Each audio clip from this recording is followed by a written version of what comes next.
Jagan అర్జున్లా feel అవుతున్నాడు అంటే పవన్ కళ్యాణ్ వ్యాఖ్యలు చేశారు. వ్యాఖ్యలు ఎలా చూడొచ్చు అంటారండి? జగన్ అర్జునుడే, దాంట్లో సందేహం లేదు. జగన్ సిద్ధం అంటున్నాడు. జగన్ దేనికి సిద్ధం అంటూ కూడా పవన్ కళ్యాణ్ వ్యాఖ్యలు చేశారు. వ్యాఖ్యలు ఎలా చూడొచ్చు? జగన్ సిద్ధం అంటే సింగిల్గా 175 వైనాట్ 175కి సిద్ధమని జగన్ సంకేతం ఇచ్చాడు. ప్రజలకు కూడా అదే చెప్తున్నాడు. నేనేమన్నా మీ కుటుంబంలో మేలు చేసి ఉంటేనే నాకు ఓటేయండి, మేలు చేయకపోతే ఓటు వేయొద్దని స్పష్టంగా భారతదేశంలో ఒకే ఒక్క ముఖ్యమంత్రి ఆ మాట చెప్పింది. అంటే నేను అనకూడదు, చంద్రబాబు సామాజిక వర్గం వాళ్ళ మీడియాతో పందిని నంది చేసి, నందిని పంది చేసి చూపించే అలవాటు ఉంది. అప్పటి నుంచి ఈ దాడులు జరిగినాయి, దళితుల మీద దాడులు జరిగినాయి, అవి జరిగినాయి అని గ్లోబల్ ప్రచారం చేస్తారు. గ్లోబల్ ప్రచారం వాళ్ళు రేపొద్దున మంత్రి రోజా పిఏని కొట్టడం కాదు, రేపు షర్మిలాని సుపారీ ఇచ్చి చంపించేసిన ఆశ్చర్యం లేదు. ఎలక్షన్ కేసు షర్మిలాని చంపేసి దాన్ని కూడా వాడుకోగలరు చంద్రబాబు. ఆ షర్మిలాకి గుర్తించాలి, జాగ్రత్తగా ఉండాలి. అదేంటంటే శవరాజకీయాలు, వెన్నుపోట్లు అనేది చంద్రబాబుకి వెనతో పెట్టిన విద్య. అది వీడికి తెలియదు. పవన్ కళ్యాణ్ ఏమనుకుంటాడంటే, పవన్ కళ్యాణ్ ఏమన్నాడు, వెన్నుపోటు పొడవడానికి నేను ఎన్టీఆర్ని కాదు, నేను చించేస్తాను అన్నాడు. ఏంటి చించేది? వెళ్ళి అక్కడ చించి కూర్చున్నాడు. అక్కడ వెళ్ళి వాడి వల్ల ఏమవుతుంది. జగన్ అసలు పవన్ కళ్యాణ్ అనేది రాజకీయ నాయకుడిగా చూడొద్దు మీరెవరు. నేను మీ మీడియా ద్వారా ప్రజలందరికీ, ఆంధ్రప్రదేశ్ రాష్ట్ర ప్రజలకి తెలియజేసేది ఏంటంటే, అలాంటి ఉగ్రవాదిని, అలాంటి అరాచకవాదిని ఇలాగే వదిలేస్తే యువత అంతా అరాచకత్వంతో చెలరేగిపోతారు. కాబట్టి పవన్ కళ్యాణ్ని కట్టడి చేయాలిగా ఆంధ్ర రాష్ట్ర ప్రజలు కోరుకుంటారు. సొంత చెల్లికి గౌరవేలేని జగన్ ప్రజలకు ఏం గౌరవిస్తాడంటూ కూడా పవన్ కళ్యాణ్ వ్యాఖ్యలు చేశారు. అంటే సొంత చెల్లి కంటే ఇక్కడ కొన్ని పర్సనల్ విషయాలు చెప్పాల్సి వస్తుంది. బ్రదర్ అనిల్ అనే వ్యక్తి జగన్మోహన్ రెడ్డి జైల్లో ఉండగా సోనియా గాంధీ దగ్గరికి వెళ్ళి బెయిల్ రానివద్దు, జగన్కి బెయిల్ రానివద్దని చెప్పాడు. అది ఎలా చెప్పాడంటే ప్రణబ్ ముఖర్జీ గారు చెప్పారు ఆ మాట.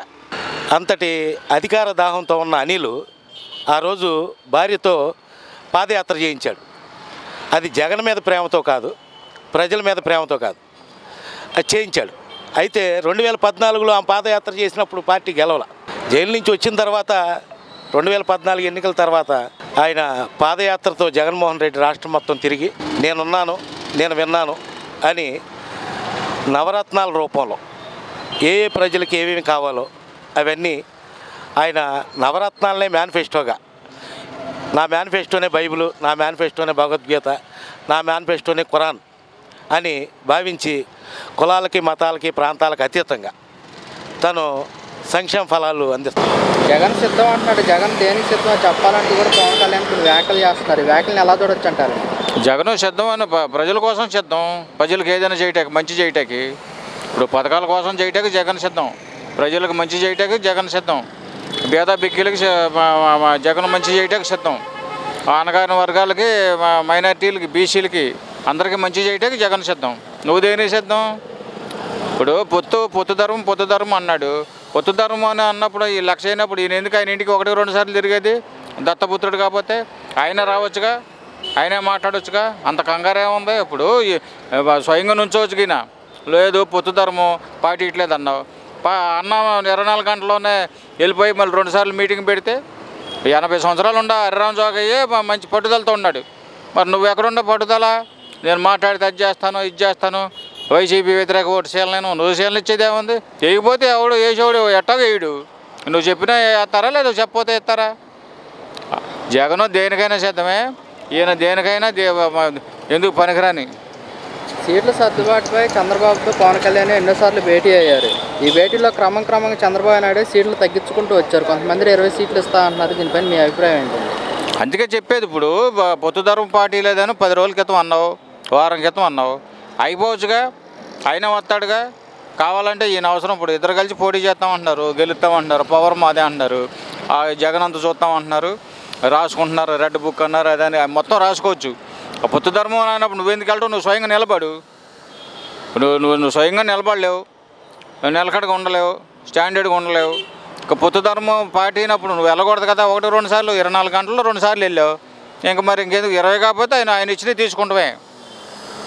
స్వయంగా నుంచుంటే వాళ్ళే జనసేన వాళ్ళే అంటున్నారు వచ్చిన వరకు వస్తే పెరుగుతాం, వచ్చిన వరకు వస్తే తర్వాత నన్ను నష్టాన్ని చూసుకుంటాం, ఎందుకు మా నాయకుడు ఎట్లా తిరుగుతున్నారని వాళ్ళే అంటున్నారు. అవినీతి కేసులో చంద్రబాబు నాయుడు అరెస్ట్ అయితే రోడ్డుకి అడ్డంగా పడుకొని నిరసన తెలియజేశారు పవన్ కళ్యాణ్. దీన్ని ఏ విధంగా చూడొచ్చు అంటారు? రోడ్డు మీద పడుకున్నందుకు ఎంత, జైలుకి వెళ్ళి మాట్లాడినందుకు ఎంత, పరామర్శించినందుకు ఎంత, అక్కడ కూర్చొని మాట్లాడినందుకు. ఇప్పుడు బాలకృష్ణ లేడా, హరికృష్ణ పిల్లలు లేరా, ఎన్టీఆర్ పిల్లలు లేరా, లేకపోతే లోకేష్ కానీ ఈయన ముందు అలా ఈయన ఇంపార్టెంటా? ఆ బాబు ఈ బాబు ఏ బాబు ఏం చేయలేరు, దేనికైనా జగన్ సిద్ధమే. ఈయన వెళ్ళిపోవాలి ముందు, అర్జెంటుగా వెళ్ళిపోయి ముందు ఇది చేసుకోవాలి. అందుకని ఇప్పుడు జైల్లో పెట్టినప్పుడు 24 గంటలు గడవ ముందే ఈయన వెళ్ళిపోయింది ఆడవాడుగా. ఒకవైపు ఎన్డీలోనే ఉంటే మరోవైపు చంద్రబాబుతో పొత్తు చిత్ర విచిత్ర తీరులు చెప్పిండు పవన్ కళ్యాణ్. దీన్ని ఏ విధంగా చూడొచ్చు అంటారు? ఇప్పుడు ఎన్డీఏతో ఈయన కాంగ్రెస్తో ఉండారు, మళ్ళీ ఇప్పుడు ఎన్డీఏతో ఉండి ఢిల్లీ వెళ్ళినప్పుడేమో బీజేపీ మేము కలిసి అంటాడు, వాళ్ళు బీజేపీ వాళ్ళు ఏమో మాతోనే ఉండాడు అంటారు. ఒక పక్క వీళ్ళతో మాట్లాడితేనే మళ్ళీ చంద్రబాబు మేము కలిసి చేస్తున్నామని చెప్పి అంటారు.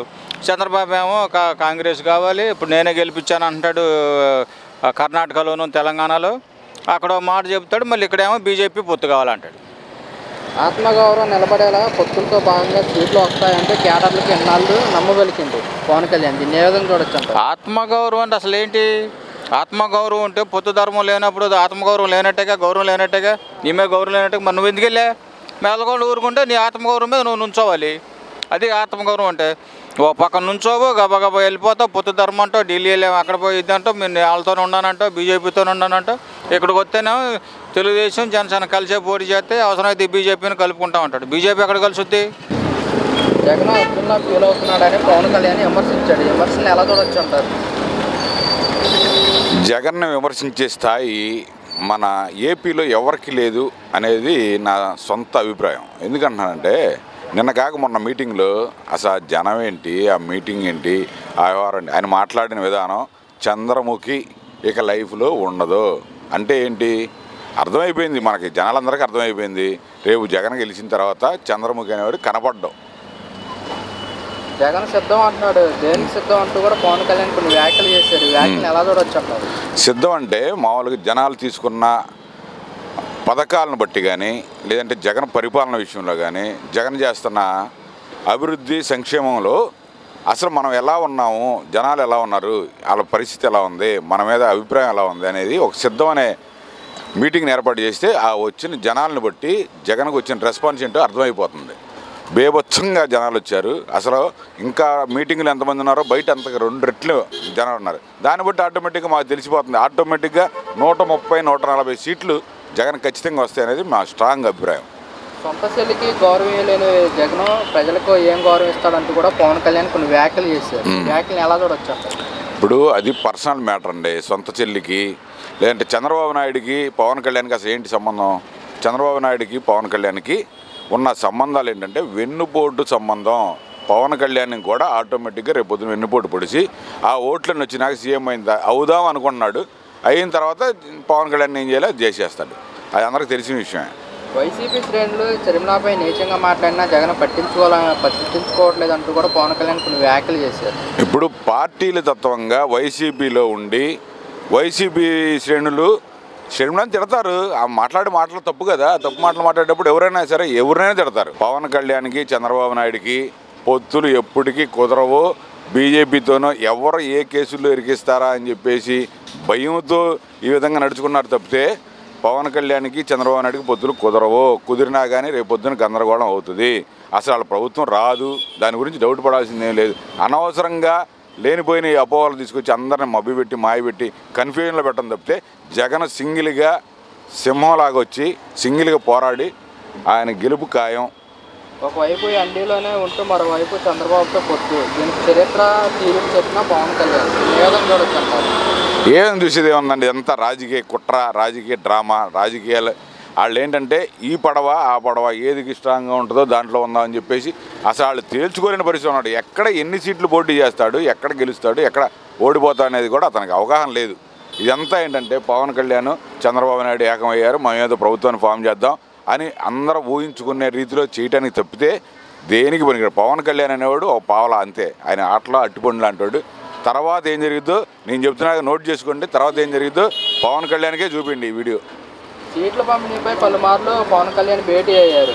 ఈ క్రమంలోనే చంద్రబాబు నాయుడు క్రమంగా సీట్లు తగ్గించుకుంటూ వచ్చారు. ప్రతిరోజు తగ్గించుకుంటానే వస్తాడు. ఎప్పుడు చూసినా సీట్లు పంపిణీ అంటాడు. నీకు ఎన్ని కావాలంటారు, 60, 30, 40 ఇట టోటల్గా తగ్గించుకుంటూ వచ్చేసి ఈయనకి ఏం సీట్లు ఉండవండి. ఒక 10 ఏదో ఇస్తారు, అది కూడా ఓడిపోయి ఇస్తారు. నిజం చెప్పాలంటే చంద్రబాబు నాయుడు గనక పవన్ కళ్యాణ్కి ఏదైతే సీట్లు ఇస్తాడో అక్కడ పవన్ కళ్యాణ్ ఓడిపోవాలని కోరుకొని ఇస్తాడు.